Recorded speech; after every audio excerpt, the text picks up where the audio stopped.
potential new patient calls your practice and they have a complaint of a little clicking sound in their jaw, or actually any complaint for that matter, or any issue, don't you think that any halfway trained front desk person, whoever answers the phone, would advise them to come in so the doctor can take a look?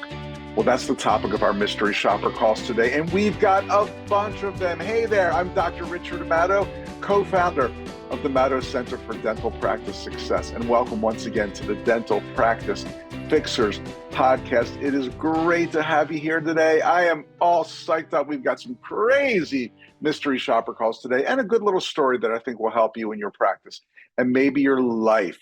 Okay, a couple things first. If you are enjoying the podcast, and I certainly hope you are, please do us a favor. Take 5 seconds and go on your podcasting site and give us a 5-star rating. It would really, really help us. And if you're in an even better mood, take 30 seconds and give us a really nice review. It will just help the podcast grow and help more people. Speaking of helping more people, if you're really going to be a mensch, tell your colleagues about the Dental Practice Fixers podcast.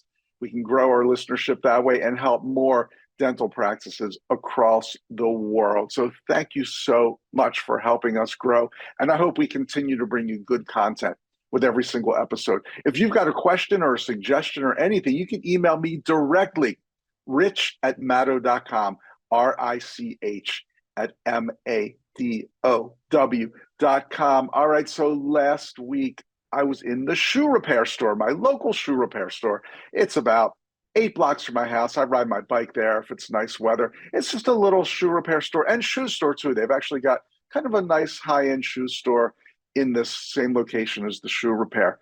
I was there because my favorite brown suede laceless chukka boots got some big, ugly, gloppy oil stain on them. It looked yucky. These are my favorite shoes. I wear them all the time, and I Googled how to fix the stain. I got all kinds of home remedies like using rubbing alcohol and white vinegar and, I don't know, kerosene, all kinds of stuff that I didn't want to mess with. I was so sure I'd ruin these shoes. So I brought them into my shoe repair store, and really nice guy. The shoe repairman himself comes out. He takes a look. He's looking this way. He's looking that way. He says, yeah, I'm pretty sure I can get this stain. I said, I can't promise that I will, but I'll do my best to get it out. And I said, okay, how much is that going to be? He said, $35. I thought that was pretty expensive to remove a stain, but I just said, what choice do I have, right? So I said, okay. I said, hey, well, what happens if you don't get the stain out? Do I still have to pay? He said, yeah, it's still the same amount of time and materials. So even though I can't promise you anything, I'm going to do my best, but you have to pay. And I had to pay up front, and I gave him my shoes. And I picked them up. 2 days later, I get the text that they're ready, and they looked great. I mean, was the stain removal 100% perfect, factory fresh? No, I think if you examine them really closely, you could tell the area where the stain was, but certainly not from the distance that you would look at somebody's shoes when they're wearing them. And I don't think if I knew the stain was there in the first place, I could even tell. So was it perfect? No. Was it really good? Yes. And he told me that ahead of time. And he told me I had to pay no matter what. And it reminded me of something that kind of plagues us in dentistry, and that is perfectionism. Man, dentists, we claim to be, and many of us are perfectionists. It's funny looking back at the old dental school application and interview. Why do you want to be a dentist? Well, I'm a perfectionist and I like to work with my hands. Like they've never heard that one before. I don't think anybody's gotten into dental school in the last 50 years because they said they're a perfectionist and they like to work with their hands. But hopefully, if you're a dentist or a dental team member who's on the clinical side, you are somewhat of a perfectionist and you do like to work with your hands. But this also brings up a very famous phrase that I love, and it's from Voltaire, and it is il meglio e l'inimico del bene. I'm sure if you speak Italian, you know that I totally butchered that, but it's roughly translated as perfect is the enemy of the good. If we insist on perfection, it often prevents the implementation of the good or the really good or having excellent improvements. As dentists, we tend to be so perfect. It kind of reminds me of my first office manager way back when, BC, before computers. Yeah, it felt like it was BC, before computers.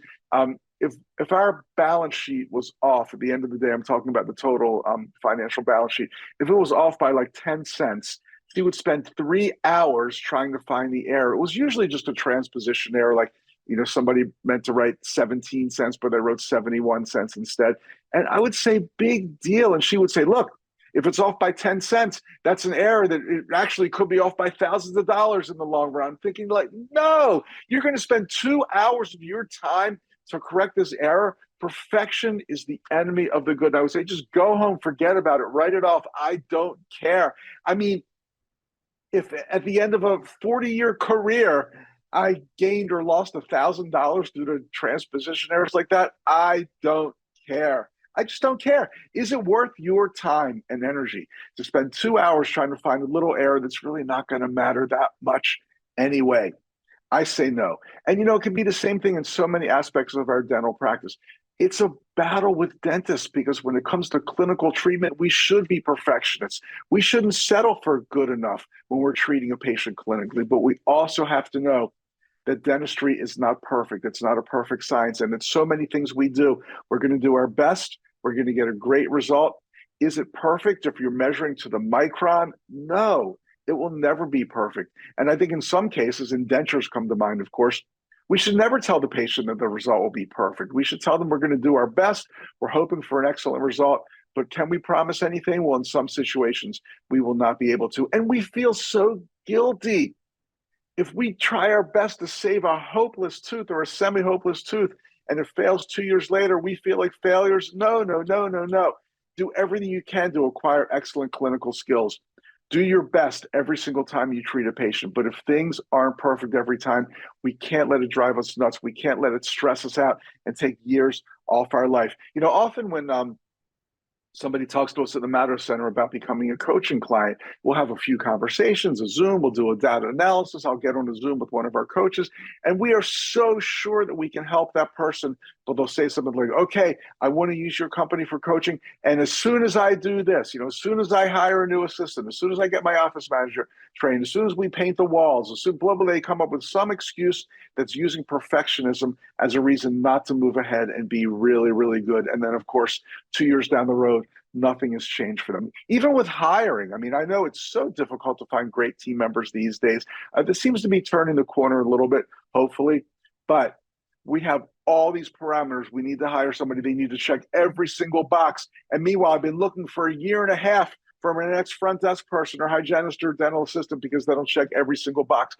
Sometimes you got to go with somebody who's just really good, has a good attitude, a good work ethic. They're great with people. Maybe every box isn't checked, but you know that you can train them to be a great dental team member. So in so many instances in dental practices and in our lives too, perfection is the enemy of good. So remember that. Il meglio è l'inimico del bene. I hope I haven't insulted any Italian speakers who are listening to this, and I know there are at least a few. I know some personally.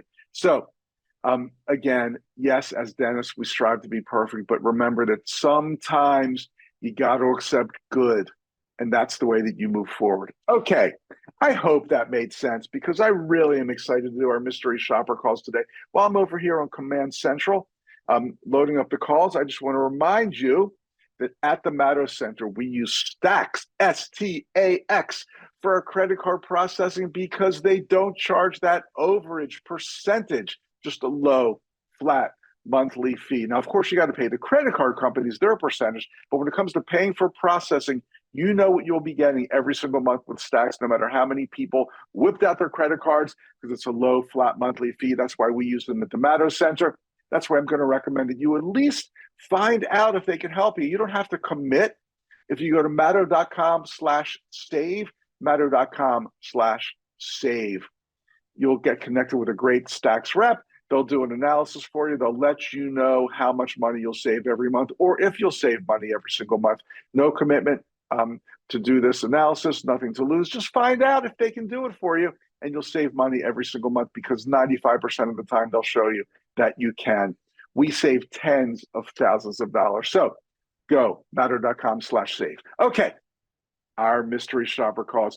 Woo! This one turned out to be kind of a doozy.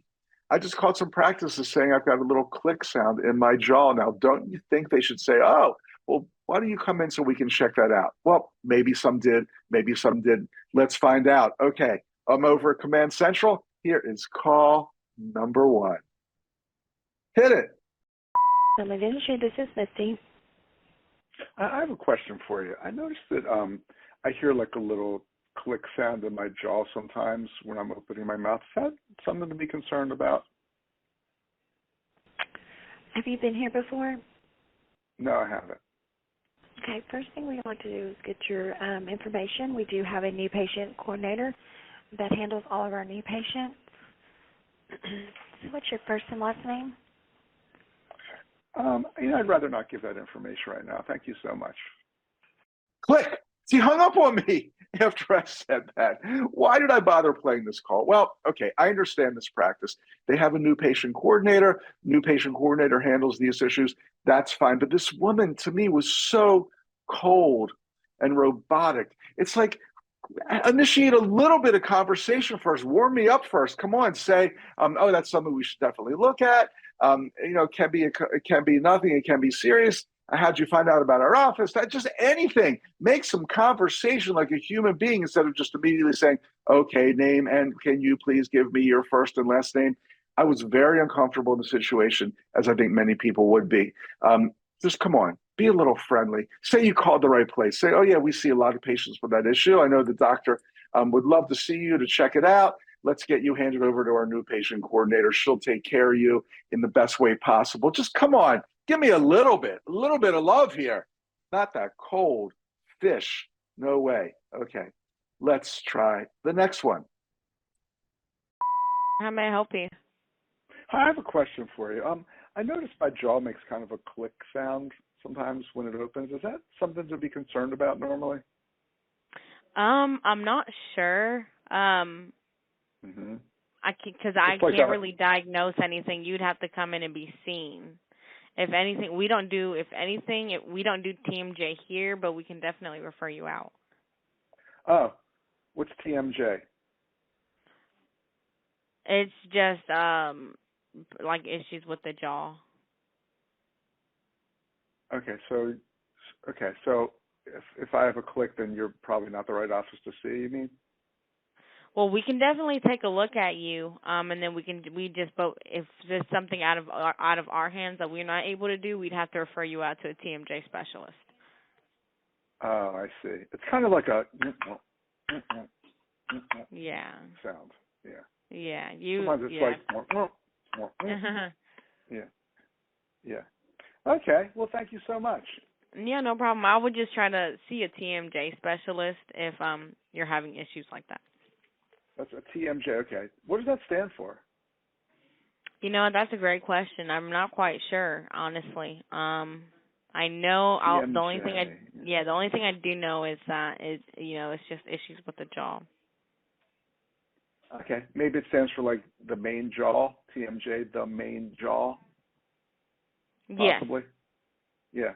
Okay. That makes sense. All right, great. Well, thank you so much then. Thank you. Have a great day. You too. Bye. Bye-bye. Bye-bye. Oh, yeah, TMJ, maybe it stands for the main jaw. Oh, yeah. Oh, my God. Too funny. Besides the obvious humor in the fact that she had no idea what TMJ stood for. This practice also needs to be clinically calibrated. I don't have time to talk about this during this podcast, but maybe I'll do the next one on clinical calibration. It's a really interesting topic.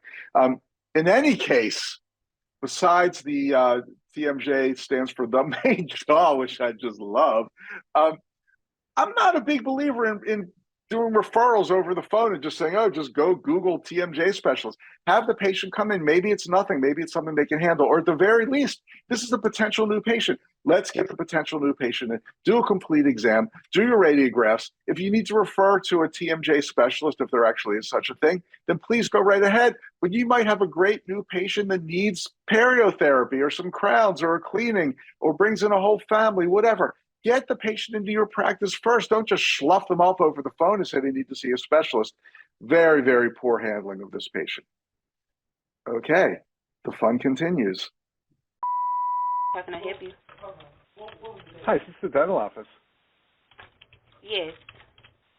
Yeah, so I have a question for you. I notice I have like a click in my jaw sometimes when it opens. Is that something to be concerned about, you think? I wouldn't be concerned, but are you in pain? No, not. It's like a click, I mean, sometimes it's a clack or like a click clack. but like, no yeah, pain. you could just hear it pop. It sounds like something with your jaws. I recommend you do just schedule an appointment with a dentist office to take a look at that. Because even though you're not in pain, you know, you just want to make sure because really not supposed to hear anything. Yeah. Yeah, I mean, like, no one else can hear it. It's just, it's Just nothing you, like right? that. Yes, sir. Right. Yeah. So I should schedule an appointment with the dentist, you think? Yes.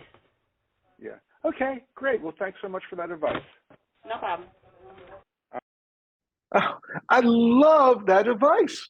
I think you should schedule an appointment with a dentist office. Hold on here. Aren't we a dentist office? Maybe we should be the office that this person scheduled. No, we're just going to say schedule an appointment with the dentist office. Unbelievable. I just have no idea why she didn't say you should schedule an appointment with our office. I think you should schedule an appointment with the dentist office. Oh, man, you got to be kidding. It's not like somebody's calling and they're saying they have pain in their elbow and they say, oh, you should schedule an appointment with an orthopedist. This was a dentist office. Wowee. All right, let's keep rocking these. This is just too much fun. This call may be recorded. Big deal. You'd think the offices that record the calls will be better, but let's find out. Thank you for calling the dentistry. How can I help you? I have a question for you. I noticed that sometimes when I'm chewing or yawning or whatever, my jaw makes like a little popping sound, like a kind of like a. Mm-hmm. Is that normally something to be concerned about? It doesn't really hurt. I would recommend to come in and see what the doctor says. Mhm. Mhm. Because maybe you need Okay. a adjustment or something. Yeah. Yeah, like what would be adjusted? I'm not sure if it's a bridge or a crown or something. Yeah, he has to take a look at it and see what's going on. Yeah, I don't have a bridge or a crown, but it's just like a. Mhm. Okay. You're already a patient of ours? No, I've never been in. Okay, I'll recommend to come in. We do walk-ins any day from 9 to 11. Oh, really? Just walk right in, huh? Yeah. Yes. Okay, and is there usually a long wait for a walk-in? I usually tell patients to come in at 9 in the morning. Mhm. Yes. Okay, and do you do appointments also, or is it just walk-ins?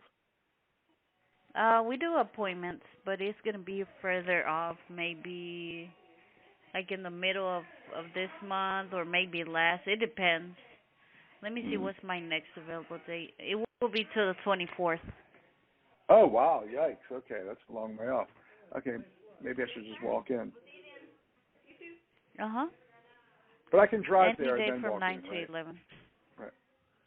Could So I don't you have to repeat walk that? from my house. I don't have to walk from my house. I could drive and then park and then walk in. Yeah, it's a walk-in. Uh-huh. Just a walk-in. Mhm. Uh-huh. So You could would just Christopher come in. walk in? Uh-huh. Okay. All right. Thank you. You're welcome. Bye-bye. Bye. Sometimes I just don't get it. One thing we determined at the beginning of this call that the patient was not in any pain. She said she had an appointment. Looking at my calendar from the day I made the call, it was about 2 weeks in advance. Now, we would never recommend that you make a new patient wait 2 weeks, but if that's the best this office has, why wouldn't she get the new patient on the book for that day? They're not in pain. It's not an emergency. It's not like they've had this pop for a long time. Telling somebody to walk in and then hanging up, what are the chances that they actually show up? I would say slim. So I think, besides her blasé attitude, and she sounded like she didn't really care that much, I really think that she should have made the appointment, or at least attempted to make the appointment. All right, let's move on. Okay, this is our last call, and I'm going to apologize in advance. The sound quality is not great. I'm not sure why. It sounded like she was in like an echo chamber, but the call was just so good that I had to bring it to you. So here's our final call for today on the Dental Practice Fixers. Let's hit it. Thank you for calling. Please be advised that all calls may be monitored or recorded for quality assurance.